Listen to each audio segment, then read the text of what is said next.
अगस्त को पीएम नरेंद्र मोदी 11 बजे राम मंदिर के शिलान्यास कार्यक्रम में करेंगे शिरकत। पीएम मोदी ने सभी मुख्यमंत्रियों से कहा, जल्द प्रतिदिन होंगे 10 लाख कोरोना टेस्ट। हरियाणा के अंबाला स्थित एयरफोर्स स्टेशन पर राफेल विमान लैंड करेगा। जानकारी के अनुसार 29 जुलाई को राफेल विमान भारत पहुंचेगा। दिल्ली WHO के सीनियर चिकित्सक डॉक्टर एम वाली ने कहा कि हवा से संक्रमण फैल रहा है। लोगों को लग रहा है कि हम स्टेज 3 में पहुंच गए हैं, पर ऐसा कुछ नहीं है। लोगों को कोरोना से पहले की तरह ही एहतियात बरतनी है। भारत स्वास्थ्य मंत्रालय ने पिछले 24 घंटे में कोविड-19 के 47,704 मामले और 654 मौत की पुष्टि की। झारखंड के मुख्यमंत्री हेमंत सोरेन ने अपने करीबी OSD रहे गोपालजी तिवारी के खिलाफ निगरानी जांच के आदेश दिए। रांची में ईद उल अजहा को लेकर हुई अहम बैठक। राज्य सरकार की गाइडलाइंस के तहत मनाया जाएगा त्योहार। झारखंड में आने वाले सभी लोगों को 14 दिनों तक घरों में क्वारंटाइन रहना जरूरी। बिहार मुख्यमंत्री नीतीश कुमार ने कहा, जिन तटबंधों पर दबाव है वहां जल संसाधन विभाग के अभियंता को अलर्ट मोड पर रहने का निर्देश दिया गया है। बिहार चुनाव पर तेजस्वी यादव ने कहा, लालू जी ने सामाजिक न्याय किया था, हम सामाजिक न्याय के साथ आर्थिक न्याय भी करेंगे।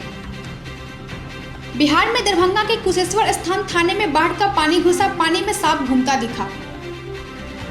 कांग्रेस महासचिव प्रियंका गांधी वाड्रा ने ट्वीट कर यूपी में बढ़ते अपराध पर जताई चिंता। राजस्थान के मुख्यमंत्री अशोक गहलोत के आवास पर राज्य मंत्रिमंडल की बैठक हो रही है। उत्तराखंड के पिथौरागढ़ और बंगापानी तहसील के गोशी नदी पर बना एक पुल का कुछ हिस्सा भारी बारिश के बाद आज सुबह ढह गया। सुशांत सिंह मामले में करण जौहर के प्रोडक्शन हाउस के CEO से होगी पूछताछ। कोयला वाले घरों को रोशन तो करते ही हैं, बच्चों का भविष्य भी संवारते हैं।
लोगों के घर में झांक ना छोड़िए मखीजा, तू भी अपने घर में सेफ पेंटिंग करा ले।